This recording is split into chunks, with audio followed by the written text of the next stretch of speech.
BA part second संसाधन भूगोल की कक्षा में आप सभी का स्वागत है।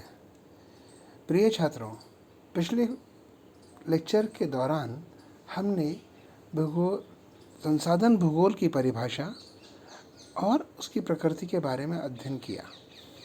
आज हम संसाधन भूगोल के विषय क्षेत्र यानी कि स्कोप ऑफ रिसोर्स ज्योग्राफी के बारे में कुछ बात करेंगे।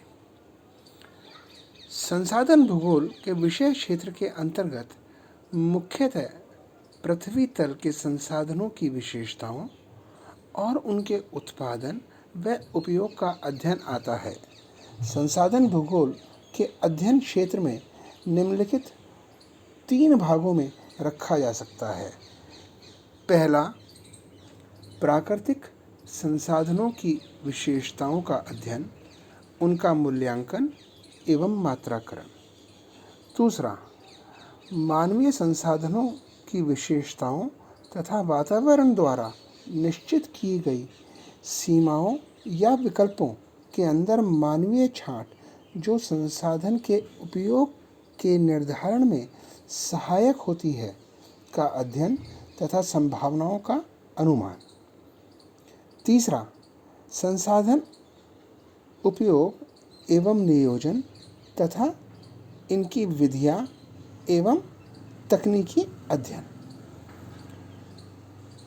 इस बात को आपके सम्मुख जो चित्र है उसके द्वारा भी स्पष्ट किया जा सकता है। आगे संसाधन भूगोल के विषय क्षेत्र को हम 2 ब्रॉड कैटेगरी में बांट सकते हैं। पहला है नेचुरल रिसोर्सेज यानी कि प्राकृतिक संसाधन। दूसरा है ह्यूमन रिसोर्स यानी कि मानवीय संसाधन। प्राकृतिक संसाधन वातावरण की कुल दशाओं के योग का एक भाग है जिससे मानवता अस्तित्व में है। वातावरण के इस बड़े घटक का प्रयोग उत्पादन की प्रक्रिया में समाज की भौतिक और सांस्कृतिक आवश्यकताओं की पूर्ति के लिए किया जाता है। प्रमुख प्राकृतिक संसाधन निम्नलिखित हैं, जैसे वायु, सौर ऊर्जा, भूमि जिस पर मानव निवास करता है तथा अपने उद्योग स्थापित करता है, मृदा जो कृषि, बागवानी, वन आदि के उत्पादन का आधार है। जलीय संसाधनों में नदियाँ, झीलें, जलप्रपात, तालाब, समुद्र तथा महासागर आते हैं। छठा, भूमिगत जल भी एक भौतिक संसाधन है क्योंकि कूपों, नलकूपों आदि के द्वारा इस जल को निकालकर मानव आवश्यकताओं की पूर्ति के लिए प्रयुक्त किया जाता है। सातवां, खनिज संसाधन। ये 3 प्रकार के होते हैं। पहला, शक्ति संसाधन खनिज जैसे कोयला, खनिज तेल, प्राकृतिक गैस तथा आणविक शक्ति जैसे यूरेनियम, थोरियम। दूसरा, अधात्विक खनिज यानी कि नॉन मेटेलिक मिनरल्स जैसे गंधक, जिप्सम, चूना, अभ्रक, पारा आदि। तीसरा, धात्विक खनिज यानी कि मेटेलिक मिनरल्स जैसे लोहा, तांबा, जस्ता, टिन, रांगा, सीसा, मैग्नीज, चांदी, सोना, प्लेटिनियम आदि। अगला है 8वां, वनस्पति संसाधन। इसके अंतर्गत वन, झाड़ियाँ, घास के मैदान जो पशुचारण व्यवसाय का आधार है तथा जड़ी बूटियाँ आदि। और 9वां, जंतु संसाधन।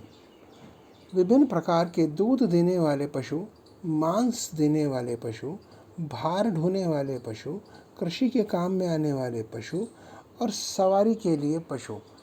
ये संसाधनों का एक भौतिक विभाजन था। अब हम संसाधन के मानवीय पक्ष यानी कि मानवीय संसाधन ह्यूमन रिसोर्स के बारे में बात करेंगे।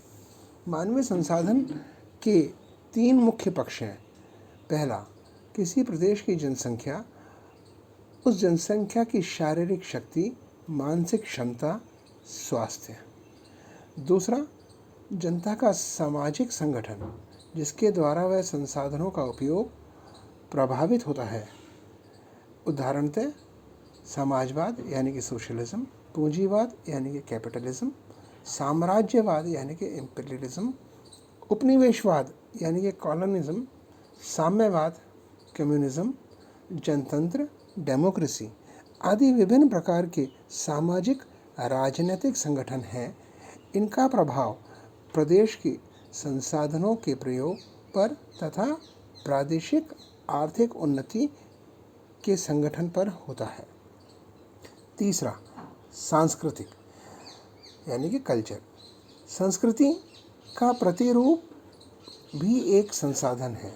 जिस प्रदेश में विज्ञान तथा टेक्नोलॉजी की अधिक उन्नति होगी, उस प्रदेश का आर्थिक विकास भी उतने ही ऊंचे स्तर पर होगा। उदाहरणतः USA, Japan, Germany, Britain, France, रूस आदि राष्ट्रों ने विज्ञान तथा तकनीकी की उन्नति करके अपने आर्थिक अवस्थाओं को बहुत सुदृढ़ बना लिया है। तो प्रिय छात्रों, यह था एक संसाधन भूगोल के विषय क्षेत्र का संक्षिप्त विवरण। शेष अगली कक्षा में। धन्यवाद।